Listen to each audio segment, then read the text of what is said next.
Welcome to One Africa Mission with your brother Dobia Anzansi.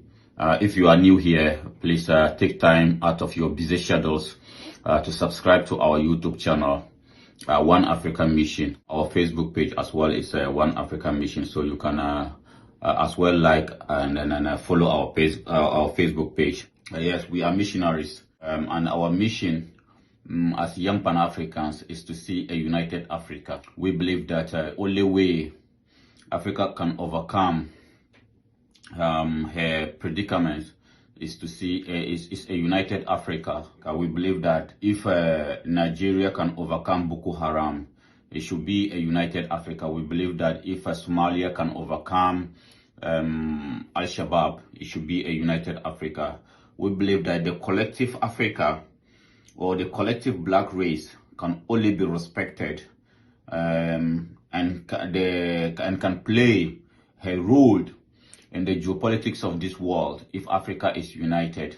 So we urge you as a young African, we urge you as an African who love Africa, as an Africa who dream to see a better Africa. We urge you to join this mission as missionaries. Today, we gonna sit back and then do a retrospection. That is what we want to talk about today, self-retrospection. Because as African people, we seems to be always putting blames on our colonizers. Yes, the colonizers have done a great deal of damage to the African race, to the continent of Africa. So yes, if we blame them for our predicaments, we have the every right to do that.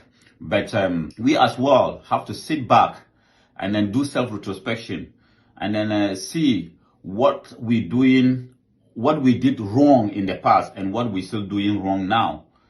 Because it's so disheartening. The reason why we came out here in One Africa Mission today to talk about this issue is it's so disheartening to see what is happening in our country, Congo. Because here in One Africa Mission, when we speak as citizens of Africa, every country in Africa, we belong to every country in Africa. We see ourselves as Africans. We don't recognize the Berlin Conference borders. We don't recognize it. So we see ourselves as Africans. So, and then we see the blood of every African as secret.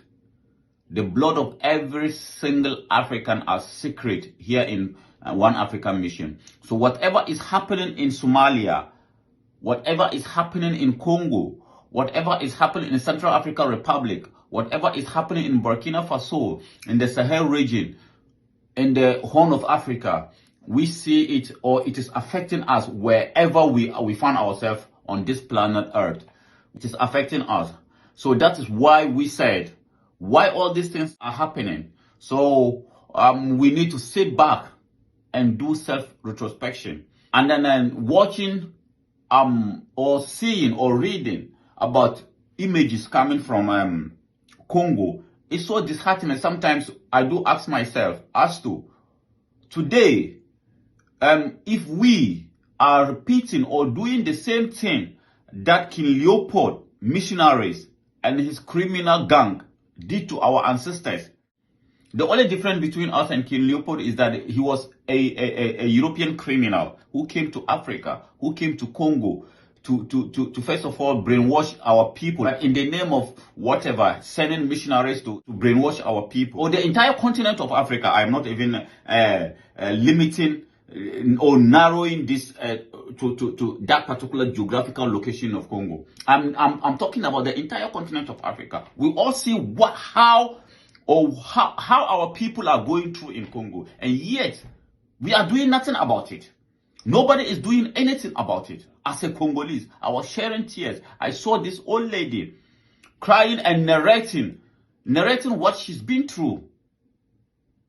A fifth generation of her family has been wiped out. They have been wiped out. Her son, the son's wife, grandson, her great-grandson, all of them left her alone. It was left only her alone in a refugee camp. because a so-called rebel group has attacked her village, her entire generation is gone. And if she herself is passed on, then that means everything from her is gone. And that was her cry. And I asked myself, are we gonna blame the white man for this? No, we cannot continue to blame the Europeans for things, for the pains that we ourselves are inflicting on ourselves. Are we not human beings? Don't we have brains? Yes, we don't manufacture guns in Africa. Yes, we don't manufacture bombs in Africa. But yet, the people who are manufacturing it, they give it to us. So if somebody gives you a gun to go and attack a village in Congo or in Africa, in any part of Africa, can't you ask yourself, I look same thing as these people. These are my extended family. So why should I take gun from somebody I don't know from Europe or America or Australia or Canada or China or Japan or wherever the guns are coming from? Why should I take a gun from such a person to go and then inflict pains on my own self, thinking that I'm inflicting it on other people? In the name of what? Is it in the name of religion, or in the name of tribalism, or in the name of what? That we continue to inflict pains on ourselves, thinking that we are inflicting pain on somebody else. It is so disgusting to see what is happening in Congo, and yet nobody cares. Our people are suffering, and we are tired of suffering. This report from Al Jazeera, and this is what the European news. This is what they want. Media. This is exactly what they want. Constantly talking negative things about Africa. We have great guys. We have great people who come out working tirelessly, trying to change the narrative of Africa. But can they do it when we ourselves are not changing the narratives? We have great people like Dr. Susan Tata. We have great people like Woody Maya. Countless, I can't even count them. All these people have taken it upon themselves to change the narrative of Africa. But can they really do it if we ourselves are not ready to change the narrative of Africa? If we ourselves are not ready to sit back and ask ourselves, why will somebody from Europe who doesn't look like me come to Africa and supply me with ammunitions to go and attack a village and wipe up my own people? What am I benefiting from that? I'm asking you, the so-called rebels in Congo. I'm asking you, the so-called local militias in Congo. What you are attacking villages, inflicting pains on innocent children and women. What are you people gaining from that? For centuries, for hundreds, decades, you people have been kept in bush. So it has become like, it has now looked like the bush become your inheritance. Congo have enough to feed all of us. Congo have enough not to only feed the people of that particular geographical location called Congo, but the entire continent of Africa. And yet, you people decide to run to the bush, inflicting pain on things that you should, on your own people. Why not come home? Let us sit down. Let us iron our differences, so that the resources of this great nation will benefit all of us. Why can't we do that? Why should we continue to give the West the opportunity to portray Congo as a hell on earth? We continue to give them the opportunity, to offer them this opportunity to portray Congo as a hell on earth. Yet we have everything to be happy. We have everything to be happy. Something that they call resources. Resource-wise, we are the most richest country on this planet Earth. And yet our people are scattered all over the world. Purposely because we decide to be fighting among ourselves. For the benefit of who? For how long are we going to inflicting pains on ourselves just to make every single life that is taken away from away from Africa or Congo, specifically we are talking about Congo today, every single life that is taken away by our own selves, every single blood that we share, the supremacists, the criminals who are supplying us the guns and whatever, the ammunition to inflict these pains on ourselves, they are drinking champagne. So every blood that we share, it is an opportunity for them to drink more champagne. When are we going to stop them drinking this champagne from the blood of our people, from the blood of our women, our children, our citizens? When are we going to make an end to that? When? As I keep saying, the only solution to this is a united Africa.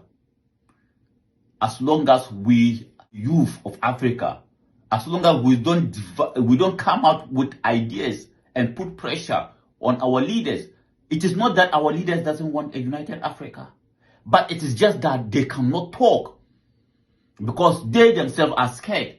Because any leader that comes out to talk about a united Africa is a leader that will go the drain. It's a leader that will be taken out. Because the enemies of Africa know the power of unity. The enemies of Africa know the power of our unity. So if we are united, it will not be good for them.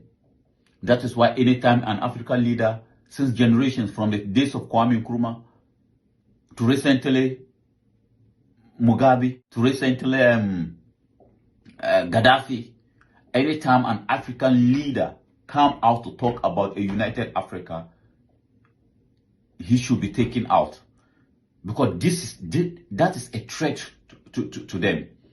But can we? What kind of legacy or what kind of future do we want to create for the children of Africa? Do we intend to continue complaining whilst the children of Africa are going through the Mediterranean Sea, dying in the Mediterranean Sea, dying in the desert, dying in the forests in Amazon on their way to America? Is this what we want to leave for the next generations to come? It is about time we bury our differences as African people and do self-retrospection and realize that we cannot continue to blame other people for the pains that we are causing on ourselves. We cannot continue to blame other people. We are human beings. We have brains. We can think. If somebody gives you a gun to go and kill your own brother, if somebody gives you a gun to go and attack a village, innocent people, ask yourself, why is he giving me these guns? The resources in that village, if I go there, wouldn't my own people welcome me? Don't they look like me? Even if we speak different languages, at the end of the day, there is one thing that is uniting us, and that is our melanin. We may speak different languages, we may belong to different religions, we may belong to so-called, and this is the term I even hate to be talking about, or to mention, different countries. We may call ourselves Congolese,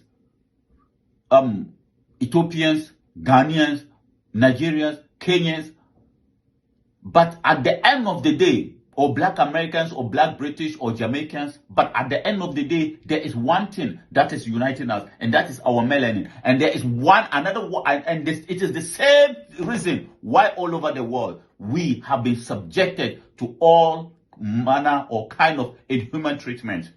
Wherever you go as an African, we all speak the same language. So why can't we realize that we all speak the same language? The language of suffering, language of disrespect, language of maltreatment. All over the world you go, as an African, that is the language we speak.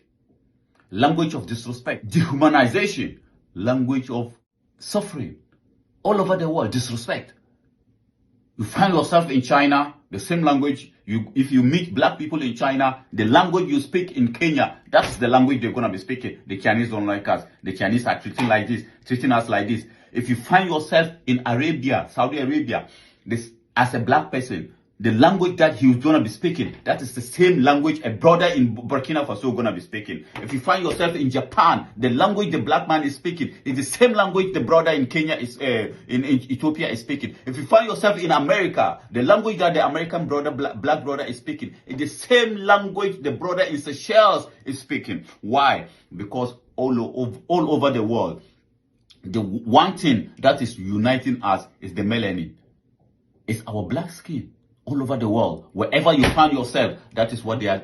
People look at you, or they treat you based on the color of your skin, not based on your religion, not based on your tribe. They don't even care about your tribe. And yet, we follow that in Africa. And for that matter, we decide to be inflicting pain on ourselves in the name of whatever. It's about time we sit back and ask ourselves, or say to ourselves, that enough is enough. We cannot continue to inflict pains on ourselves and turn around and blame other people for that. Are we not human beings? Why the people who are giving us guns, why are they not giving the same guns to themselves? I keep saying it, and I keep asking myself, when this Russia Ukraine thing started, look at the support that the Western world they are giving to Ukraine. If they could give 1% of the support that they give to Ukraine, if they could give it to Nigeria, if they could give it to Central African Republic, if they could give it to Congo, by now Congo would have been free and Africa would be prosperous. But they will never do that. They will never do that. So why can't we learn from them? It is as simple as that. This is the question we are asking here. Why can't we learn from them? The self-love. If for nothing, we can see the world has become so small. The global village, the world has become so small. Whatever is happening on the other side of the world, you can see it wherever you are. So now we can see how they are treating the refugees from Ukraine, and how they are treating refugees from Haiti. Haiti is an African country.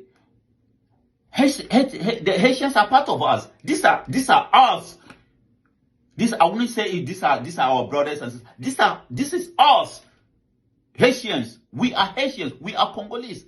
We can see how they are treating Britain. What did Britain did? Britain asked her citizens that anybody who is ready to welcome a Ukrainian refugee, anybody who is ready to welcome him, put him in your house, pamper him, the government will give you money. The government will support you. But anybody who is crossing from Somalia to Britain, the government will treat you like an animal. Why? Because you are a black man. You are an African. You are a melanated person. So they don't care. So why can't we realize that at the end of the day, there is one thing uniting us, irrespective of our differences, irrespective of whatever is happening. There is one thing that is uniting us, and that is our melanin. And any part of the world that you found yourself, people will judge you based on the skin of your color, not based on any other thing. Not based on any other thing. People will judge you based on the skin of your color. So why can't we learn from that? Put aside everything, politics, religion, whatever. Put it aside and see yourself as an African first. Africa first. That is what we should be thinking. It is so disheartening, as I said. Look at what is happening in Congo. And this is what the Western media love to report, so that they will continue to bombard you with this kind of negative images coming from Congo, so that you say, oh no, at the end, after all, that is what they do. This is what they love to do. They love to kill themselves. They love to do this. So for that matter, what's behind the the atrocities that we are causing, we are inflicting on ourselves, they are taking our resources to build their countries. And when we run there, they will now begin to teach us lessons. They will now begin to teach us lessons. When are we going to wake up as an African people to realize that no, we are also human beings. We have brains. We can think. The other day I was watching Netflix, and a British criminal calling himself a businessman in Congo. What did he say? It was so disheartening. It was so annoying that he could say that an investigative journalist was asking him, like, the people, what do they need? Because you give them guns and stuff. He said, oh no, the only thing they need is guns. When you give them guns, and then you can give some drinks to those at the officials at the top, they'll start to continue to inflict harm on themselves, and then we get what we want. I'm telling you, that was what he said. And I cry, because this is a country that my ancestors suffered for. They suffered in the hands of King Leopold. My ancestors suffered in the hands of King Leopold. And today, the same thing that King Leopold was doing to us, we are doing it to ourselves. Can we continue to blame the Europeans for that? No. So as I said, this is what Al Jazeera is saying, and this is the reason why we came out with this particular topic. It is so disheartening. What is and we're taking this from Al Jazeera. Dozens of bodies found in mass graves in DRC.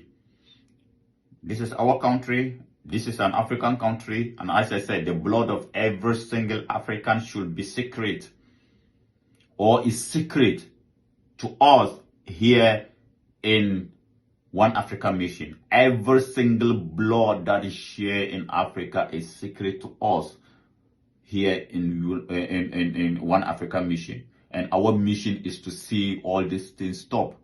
It is going to be a hell of energy. And that is why we need your energy, so that together we can build, or we can leave a legacy for the next generation. There are millions and billions of Africans waiting in the spiritual realm to return back. But they are waiting to see a beautiful Africa before they can come back. And it is our duty to create that beautiful Africa, a harmonious Africa for the next generation of Africans, or for the Africans waiting in the spiritual realm to come.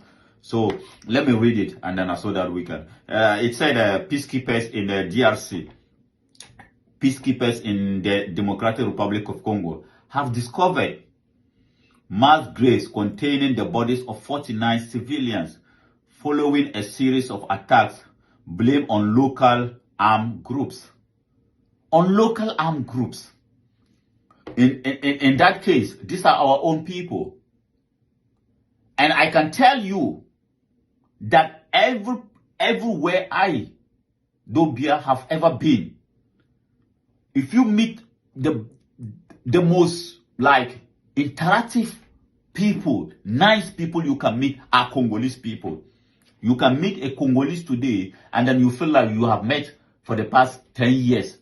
Very nice people, open to have conversation, to welcome you as like his own brother or her own brother. Everywhere you meet Congolese people outside of Africa or outside of Congo, that is how we behave towards our people. But back home, we are inflicting pains on each other just to please